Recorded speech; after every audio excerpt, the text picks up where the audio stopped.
Hey guys, this is Chris with Rainforest Chica, and today I'm going to be talking about different ways to use or prepare my vegetable butters. You can use them as is, the raw butters. You can make a balm, you can melt and pour, you can make a lotion bar. I call them butter bars. Or everyone's darling, you can whip. You're going to be talking about like how-tos and advantages and disadvantages of each one and different use. First, we're going to talk about using butters as they come from nature, pure. In this case, I keep the butters in separate containers and I just choose what I'm going to use that day. So I choose depending on what I'm wearing. Look at Bakuri like will stain. If my skin's really dry, if I'm going out in the sun, if it's in my hair or my skin. And super simple, guys. Just like take a little piece. Let's say that today I want to like something for my legs. This is cupuaçu.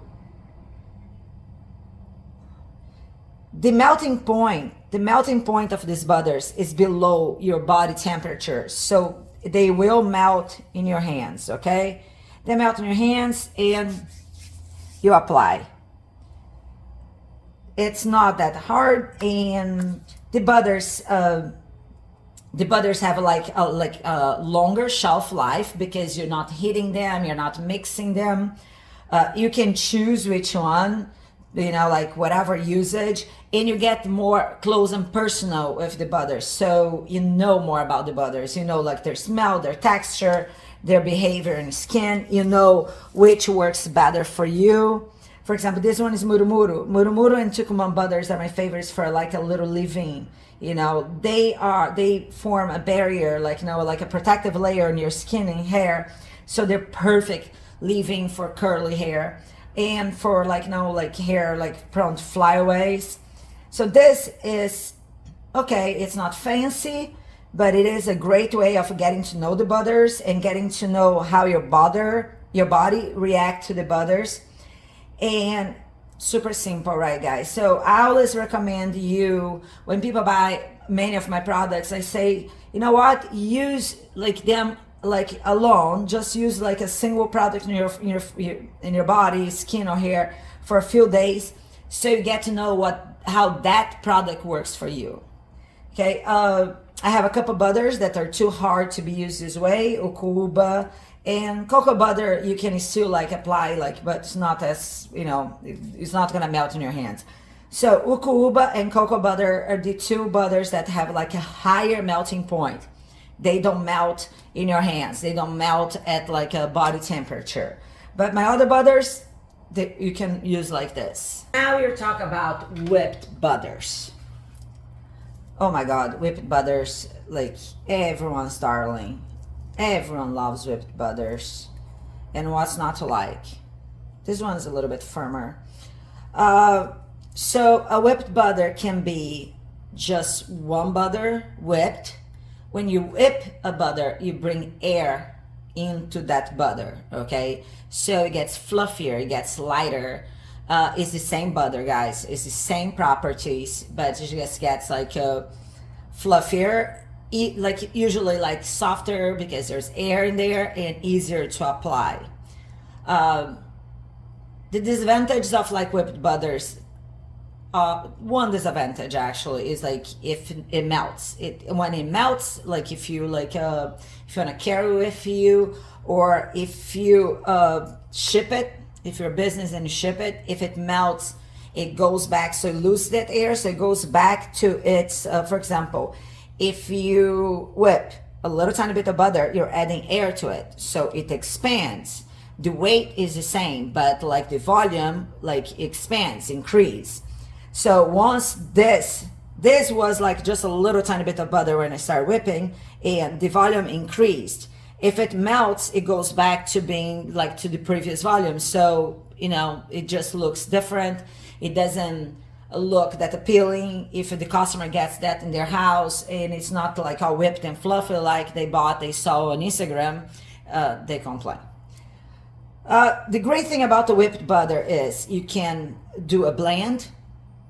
You can do like a two or more butters. You can do butters and oils. You can add like scents or essential oils, and they usually mix better. You know, they don't separate when they solidify.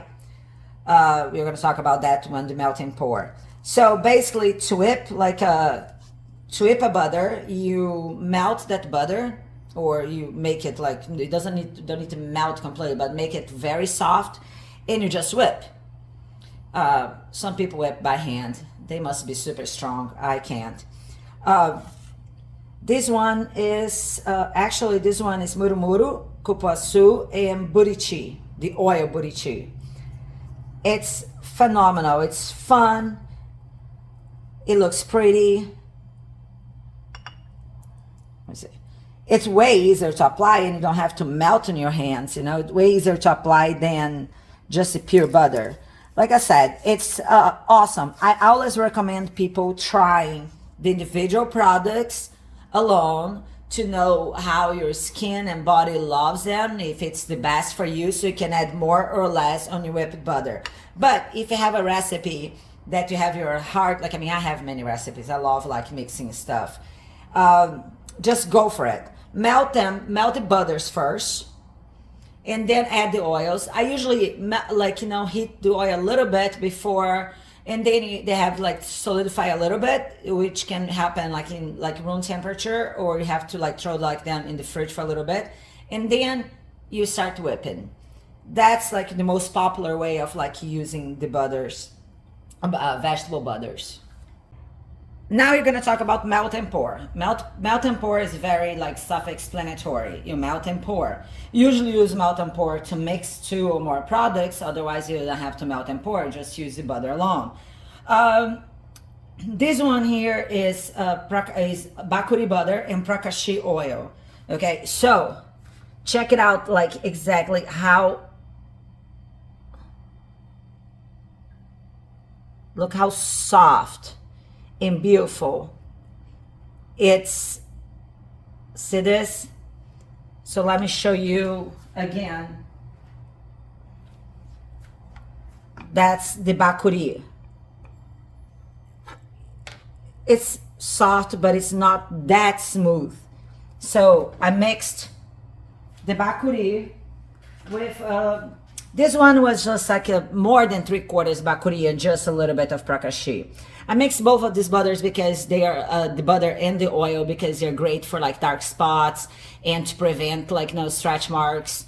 And actually it gives you like a little glow, a little like like immediate glow in your skin. It will stain light fabrics, but if you're like wearing shorts and you just wanted that like little skin like touch of like like sun in your skin, well, if you're red, like have darker skin.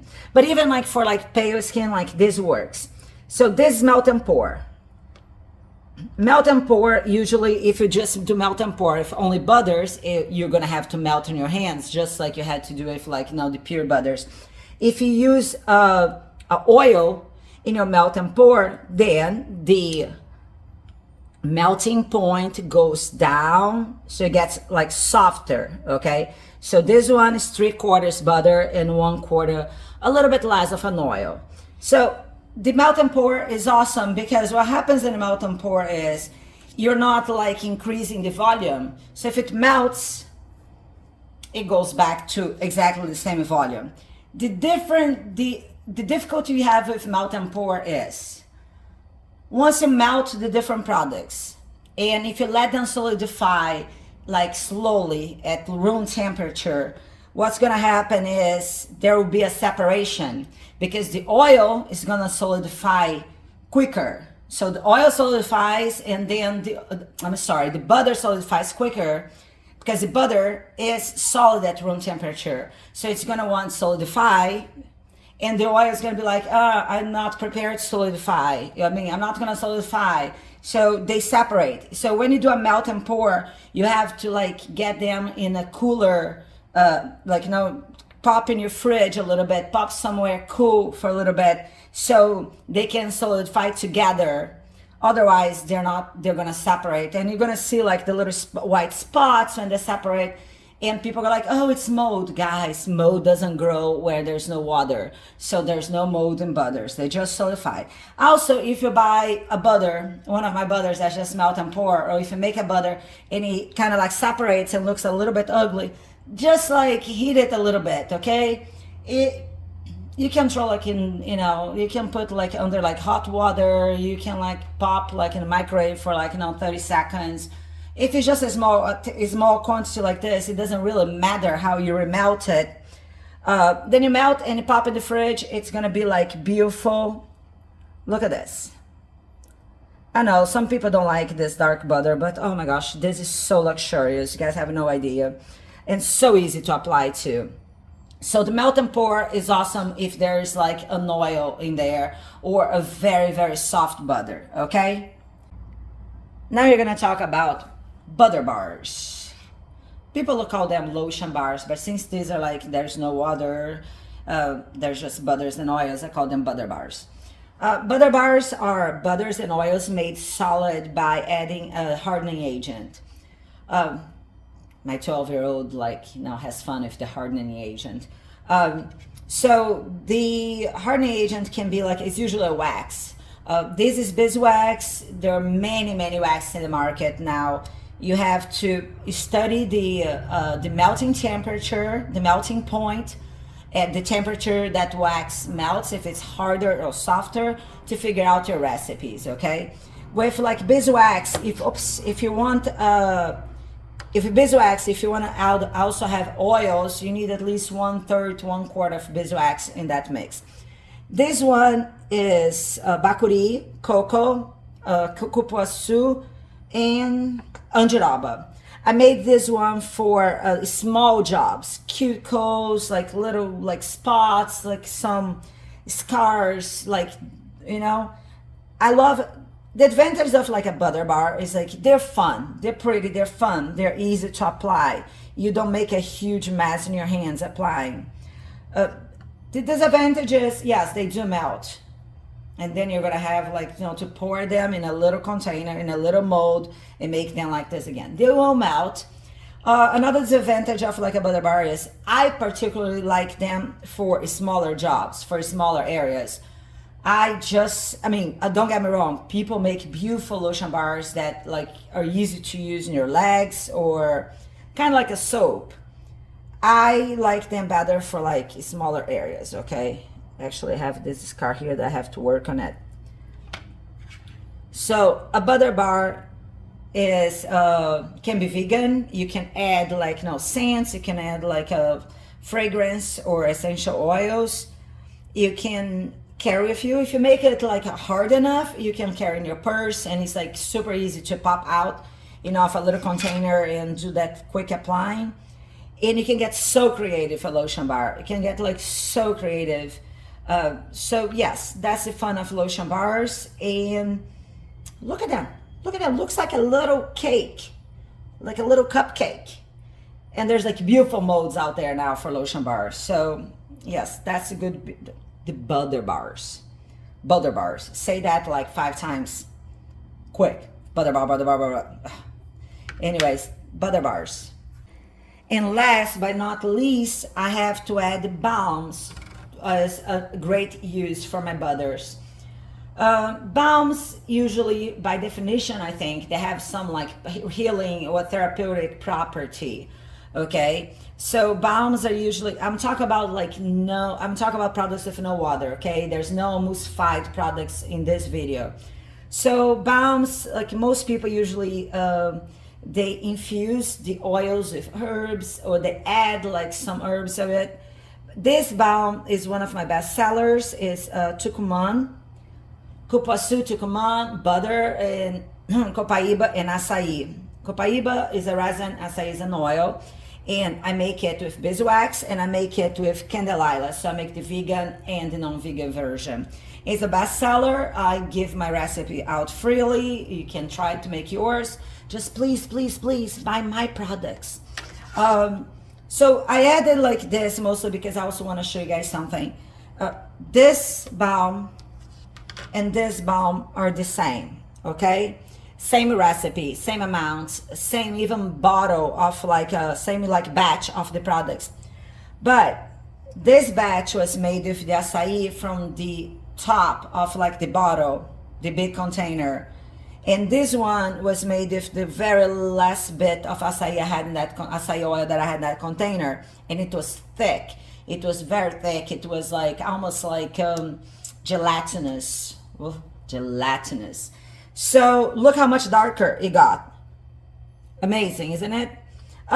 Some people may say, "Wow, that part of the acai has more properties." I don't know. I can't attest to it, but look how different. So guys, if you're working for unrefined products, I'm all for that. Unrefined products have the best like properties. They help the forest more because you're not like refining that product. You're not like putting it through like different process that can be mechanical or chemical.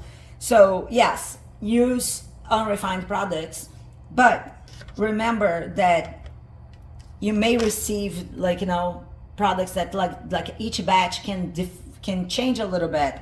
So you're gonna have to like to either adjust. In this case, I could use a little bit less acai to be like lighter, to make it lighter, but you have to adjust and teach your customers about the beauty of unrefined products. So this is Christopher Rainforest Chica, and by the way, these are acai seed bracelets. You can find them on my site. I love the artisan. I'm gonna put like the link to her Instagram. And these little tiny like, you know, spatulas, spoon spatulas is also from like a female artisan in Rio de Janeiro. So I carry that on my site too.